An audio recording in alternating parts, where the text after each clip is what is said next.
என் பேர் ஸ்ரீதர், கடலூர்லேருந்து வந்துட்டுருக்கேன். ஆல்மோஸ்ட் 2022லேருந்து எனக்கு back pain இருக்குது. ஸோ நிறைய ட்ரீட்மெண்ட் பண்ணேன். டெம்பரரியாக இருந்துச்சு, பட் இன்னும் பர்மனெண்ட்டாக ஃபிக்ஸ் ஆகலை. ஆயுர்வேதாவும் ட்ரை பண்ணேன், அதுவுமே ஒரு டெம்பரரியாக ஃபிக்ஸ் ஆச்சு, பட் இன்னும் க்யூர் ஆகலை. அப்புறம் யூடியூப் அந்த பிஹைண்ட் வுட்ஸ் வீடியோஸ் சாரோட வீடியோ பார்த்துட்டு தான் அப்புறம் வந்துட்டு அதுக்கப்புறம் வந்த ஃபஸ்ட்டு சிட்டிங்லேயே எனக்கு ஒரு பயங்கர மாற்றம் தெரிஞ்சுது. அந்த இன்சோல் வச்சு போட்டதில் நல்ல மாற்றம் தெரிஞ்சுது. சார் சொல்கிறத ஃபாலோ பண்ணிகிட்டே வந்தால் கரெக்டாக ஏதாவது ஒரு சில இடத்துல கொஞ்சம் மிஸ் பண்ணேன், அதனால் கொஞ்சம் டிலே ஆச்சு. ஸோ இப்போ ஆல்மோஸ்ட் 80% இப்போ முன்னே இருந்ததுக்கு எவ்வளோ பெட்டராக இருக்குது. என்னால் டே டு டே ஒர்க்லாம் பண்ண முடியுது. முன்னொரு சிட்டிங் வந்தால் 100% சரியாயிடும். அண்டு லக்கிலி எனக்கு வந்துட்டு அந்த வீடியோ கிடச்சது தான் எனக்கு ஆக்சுவலாக எனக்கு ஹெல்ப்ஃபுல்லாக இருந்தது. ஏன்னா ஆல்மோஸ்ட் வந்துட்டு எனக்கு இது வழியே இல்லைன்ற மாதிரி தான் இருந்தேன். ஏன்னா நான் ட்ராவல் பண்ணுறதுக்கு 2 days முன்னாடி வந்துட்டு ஆப்ரேஷன் சொல்லிட்டாங்க. ஆப்ரேஷன் சொன்னதுனால ட்ராவலே கேன்சல் ஆகிடுச்சு எனக்கு.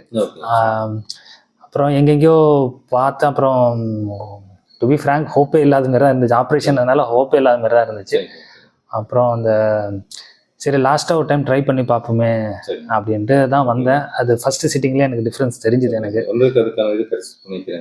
இல்லை அது ரொம்ப உண்மையாலுமே எனக்கு ஃபஸ்ட்டு சிட்டிங்கில் எனக்கு ரொம்ப டிஃப்ரென்ஸ் தெரிஞ்சுது. ஒரு மேஜிக் மாதிரி தான் இருந்தது எனக்கு ஃபஸ்ட்டு சிட்டிங்கில். எனக்கு அந்த இன்சோல் வச்சு வாக்கிங் பண்ணதில் வந்துட்டு எனக்கு ஃபஸ்ட்டு சிட்டிங்கில் ரொம்ப டிஃப்ரென்ஸ் தெரிஞ்சுது. எனக்குமே தெரிஞ்சவங்களாம் நிறைய பேர் ரெஃபர் பண்ணுறேன், வர்றதுக்கு தான் கொஞ்சம் சோம்பேறித்தலை பண்ணுறாங்க. மற்றபடி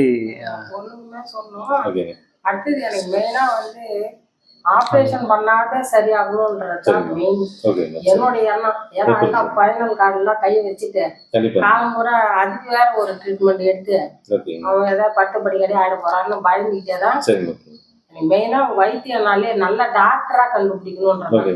அந்த ஹாஸ்பிட்டலு கிளினிக்கு அந்த பார்க்கறதுக்கு லுக்கா இருக்கிறதெல்லாம் முக்கியம் இல்லை.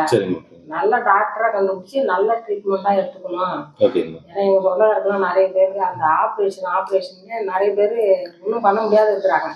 இந்த வயசுல இப்படி ஆச்சுன்னா என்ன பண்ண முடியாது, லைஃபே வீணா போயிடும்.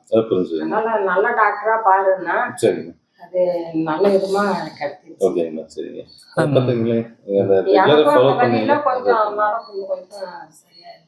இருக்கும். இந்த ரெகுலர் எக்ஸசைஸ் பண்ணதுக்கு அதுக்கான பலன் தான் வேற ஒன்றும் இல்லைங்க. இனிமேல் நெக்ஸ்ட் செஷன் வரக்குள்ள அதுவுமே சரியாயிடும். அது எக்ஸசைஸ் மட்டும் ரெகுலர் ஃபாலோ பண்ணிக்கோங்க. கண்டிப்பாக சார். முன்ன உட்காந்து வேலை செய்யறதே கஷ்டமாக இருக்கும். நான் ஐடியில் இருக்கிறேன், உட்காந்து தான் வேலை செய்யணும். இப்போ ஒர்க் ஃப்ரம் ஹோமும் ரொம்ப நாள்லாம் கிடைக்காது. இப்போ அட்லீஸ்ட் அந்த ஒர்க் பண்ணுற அளவுக்கு எனக்கு முன்ன 2 years கஷ்டப்பட்டதுக்கு எனக்கு ரொம்ப பெனிஃபிட்டாக தான் இருக்குது. இன்னைக்கு சொன்ன சேஞ்சஸ்லாம் பண்ணீங்கன்னா அது இன்னும் கொஞ்சம் நல்லாவே இருக்கும். பாருங்க. பர்சனலி ரொம்ப தேங்க்ஸ் சார். Thank you sir.